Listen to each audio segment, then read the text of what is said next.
Hold your course. You're headed straight for Key Largo. Key Largo. The motion picture everyone is talking about. These are the unforgettable films that made the movie industry great. Here on the Ryan and Frank Show, we love the classics. Thanks for joining us as we break down two of Hollywood's great stories, the 1948 crime drama Key Largo and the 1937 romantic comedy Saratoga. I'm Ryan Martinez in Los Angeles. And I'm Frank Russo in New York. And my pick for today's classic review is a movie that I love watching and could watch it over and over again. It's Key Largo, a powerful 1948 film noir starring legendary actors Edward G. Robinson, Humphrey Bogart, Lauren Bacall, Lionel Barrymore, and Claire Trevor. I've seen Robinson and Bogart in dozens of movies and have never seen a film with either of these guys that I didn't like. If the cast wasn't great enough, it was directed by John Huston and written by John Huston and Richard Brooks. It doesn't get any better than that. For me, this film is a riveting, character-driven masterpiece that captures not only the fear and anxiety we might have in a life-or-death situation, but shows the evil and sadistic side of an egomaniac with power. This movie goes from zero to psycho in 5 minutes and never stops. The emotional toll portrayed by people held captive is more than mesmerizing, and this movie keeps me glued to the screen. Being the great actor he was, Edward G. Robinson actually used to go to restaurants in New York where known hangouts of mafia members used to be, and he'd meet them and study their mannerisms. He brought over-the-top perfection to the evil character Johnny Rocco, and the introduction of him in the beginning of this movie was one of the most memorable moments in movie history. In other scenes that were incredible to watch, Robinson could swing his emotional state from calm and heartless to intensely maniacal like no other actor can. The hard-hearted tension continues throughout the entire movie, with Lauren Bacall brilliantly playing the femme fatale that endures the psychological torture of a woman tormented by the sexual whispers of her cruel and deviant captor. Claire Trevor's character was magnificent as the hopeless and demeaned alcoholic, and of course, Humphrey Bogart was terrific as the everyday man who was pushed to the point of helplessness and humiliation that no man could stand.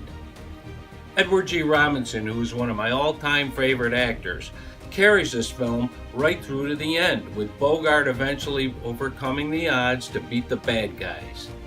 If you haven't seen this classic, I suggest you do, and see how great writers write, great directors direct, and great actors should act.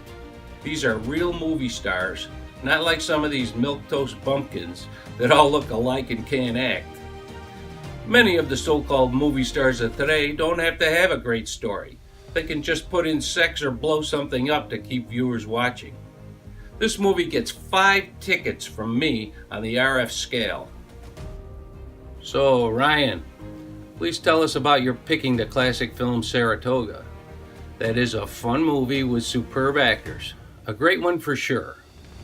Like you said, Frank, this is a great one.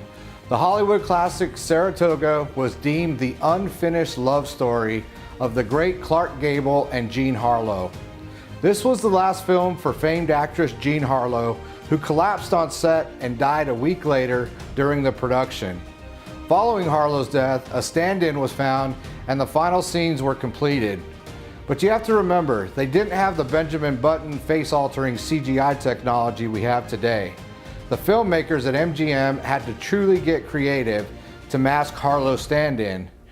Creative camera angles, costumes, and other practical effects were used. But you still watch and try to pick out the scenes where her stand-in was substituted. The film was finally completed and premiered to box office success in 1937. Harlow appears as a poor girl from a horse breeding family whose business has been purchased by wealthy bookie Clark Gable. At first, they fight like cat and dog. Harlow is engaged to one of Gable's racetrack competitors as she tries to assist her fiancé in his schemes to undermine Gable. But soon it is Gable and Harlow who are in love. I've seen several Jean Harlow films, and I feel this is Harlow at her finest. Obviously, the comedy in this film is going to be a bit dated, but it's still extremely entertaining and funny. Clark Gable's performance was strong like usual. Throughout the film, you can see sparks between his character Duke and Harlow's character Carol. It's a classic story of opposites attract.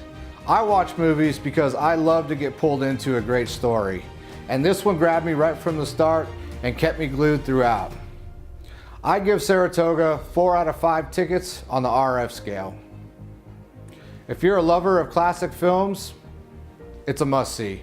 Frank, as you know, I lived just a few miles from Saratoga for some time, and you're just a few hours away now. We both know it well. It's a fun little town to escape to, especially during track season. You see a lot of celebrities hanging out, doing their thing. No doubt about it. Saratoga is a blast in the summer and a place to see and be seen. I've certainly had my fun up there. Well, folks, that's all for today's classic reviews. So please let us know what you think. And leave us some comments below. Hit the notification bell and subscribe to the Ryan and Frank Show. We certainly would appreciate it. We'll see you here soon with some more entertainment fun.